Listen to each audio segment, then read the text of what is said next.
Right then, hello. Welcome to my office, which, as you can see, in a really diddy tiny house, the only desk that's available, since my wife and daughter are also here, is my daughter's desk upstairs. Anyway, right, so you have to keep these brief, don't you? I'm going to go through the work I set so that you can spend some time checking it, making sure you've done it, and then building into next week's work where we try and get you to ask any questions that you may have. So one of the things I said is protein synthesis. Can you write some definitions? Now, of course, I could have the textbook open as I do this, but I'm actually going to try and challenge myself. So if I go, right, what do I want to make notes on? To try and model good sort of note taking is when you go back and review things, you must try and do it from memory.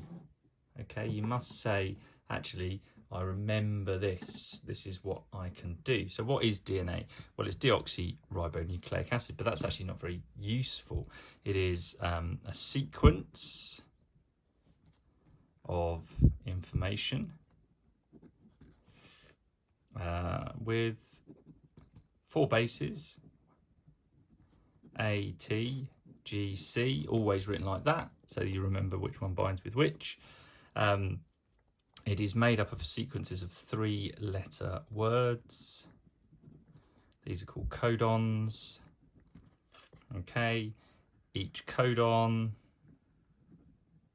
is the word for one amino acid, or start the sentence or stop the sentence. Okay, now there's loads of different things. You've got your purine, your pyridamine bases. You could go into lots of detail, but this is just this general idea for protein synthesis of what it is. So 4 letters, A, T, G and C, combined in 3 ways gives you 64 unique combinations, and there's only 20 amino acids. So you got way too many. And so the lovely thing about that is it gets onto one of the other words. What do we mean by degenerative? Degenerative is you've got more words than you need. Okay, so you actually only need 22 because you have start and stop. Okay, and so that means that some of the amino acids have more than one word. So therefore, degenerative means that you can change DNA and still get the same amino acid. Okay, so a lot of mutations, a lot of changes in DNA have no overall immediate impact because, I don't know, let's say AAT equals glycine. That's not necessarily true, so don't commit that to memory. It could be that ATT also equals glycine.